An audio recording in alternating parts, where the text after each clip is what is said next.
So, and I thought I would just put this slide up. I'm sure I'm not the only one who thinks with fondness of Meccano, Christmas gifts of, you know, set 1 or set 2, and the pictures on them, which clearly led you to think that you were going to be able to build the Forth Road Bridge, but alas, pocket money didn't quite cover it. And Hornby Doublers, that's actually a picture of the set, which I still have. I treasured it, and it stayed in the loft for probably about 50 years until very recently. So I bought this model set of instructions a couple of years ago at one of the exhibitions, and I thought it would be worth building. So as you see, a scissor lift access platform, and that's the real thing. And of course, you look at the real thing and then you think you're going to build it in Meccano. And in spite of what everybody says, Meccano is not really the apprenticeship for engineering, because nothing ever really fits.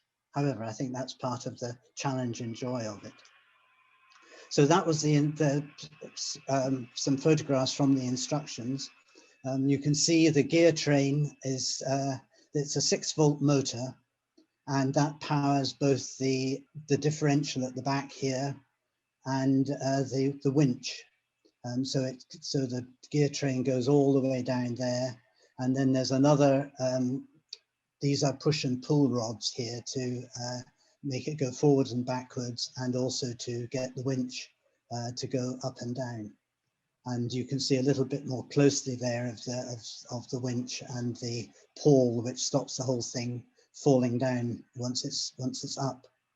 And I'm never cease to be amazed at a tiny motor like that with very little power can do all of this. And I suppose it's in the gear reduction. And you can see the actual scissor lift itself with the so-called piston there, which actually disguises a cable which runs all the way around and then back down. And I can talk about that a little bit later.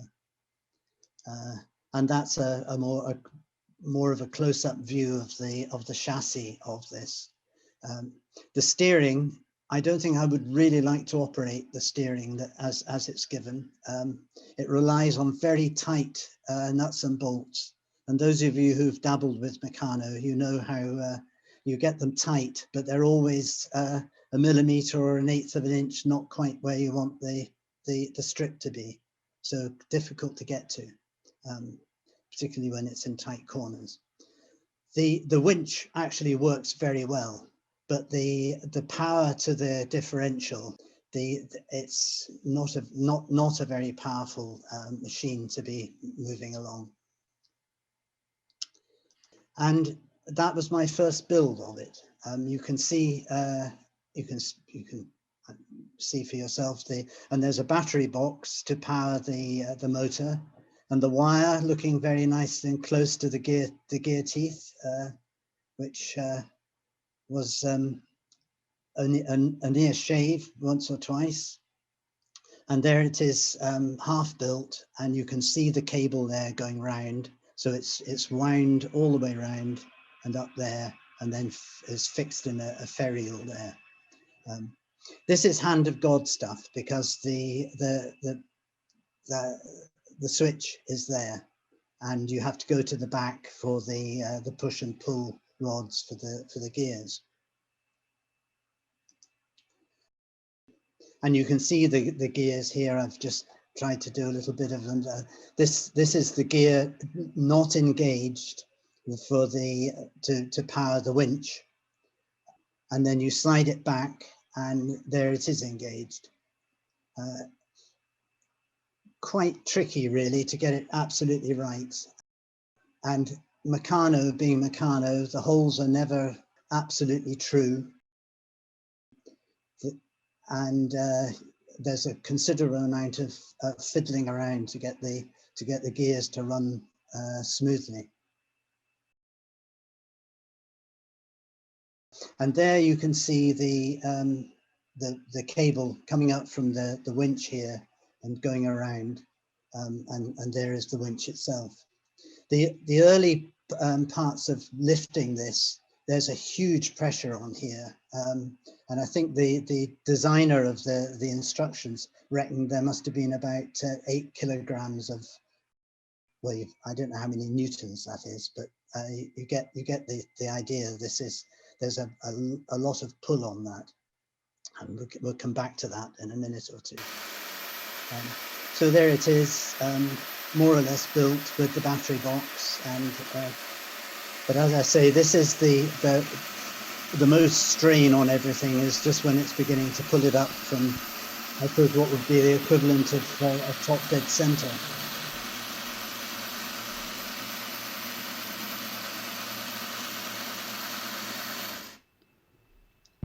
So yeah, so variations on the theme, battery operated, no clutch, and it's basically a crash gearbox.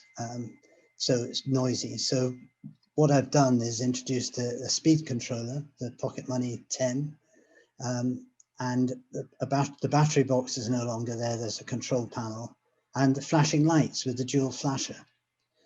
I think what I really like about using Meccano to trial some of these things is that unlike a railway layout, which seems to be never ending, at least you get to the end with a project like this. Well, 80% of the end. I don't know how many people get to 80% of the end of their, I was going to say train sets, but I better not, Keith. So that's the control panel, and the same switch moves, does forward and reverse, and the hoist up and down, and the speed controller there. And there you have Merg components, the dual flasher on that side, and the speed controller there, ready to fit into there. And there it is. And Meccano actually supplied insulating board with the holes and everything, so that's quite useful. And I've used plastic bolts rather than metal ones, obviously, to make sure there are no shorts. And the other thing is the speed controller got very, very hot. So on the advice, well, lots of advice from Davey, but in particular this bit with a bigger heatsink on it, which is put right against the chassis of the model, so to try and dissipate the heat. So there you can see it crammed in, and you can see the heatsink there. And I put a barrel connector in there once I'd got it going to make it easy. And there it is again. And I also put limit switches on it, and you can see so that when it was up or down, it behaved appropriately and stopped and didn't carry on going. Now the dual flasher, I brought some wiring up and put LEDs on either side on diagonals there. And I'd be really interested to hear from people about ideas to do this better, because you can see this is a bodge, really. And this is sheathing from a bigger cable that I've just put round here. And the other thing is that the LEDs are not that bright, really. So it doesn't have quite the effect that I was hoping it would have. And you can see here the added battery box for the dual flasher. And there it is. And I feel that looks better than when it just had the Meccano battery box there.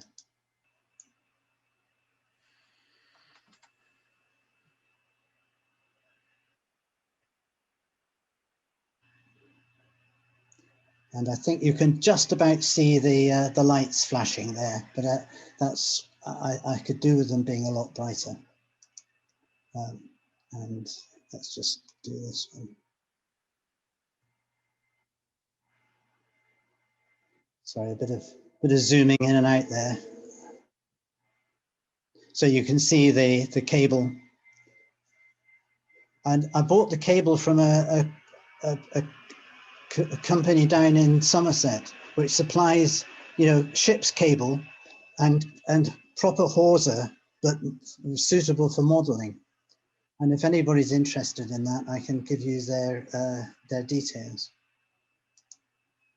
And finally, a huge thank you to Davy and Chick and all of you guys, as well as my friends and colleagues in the Meccano Society.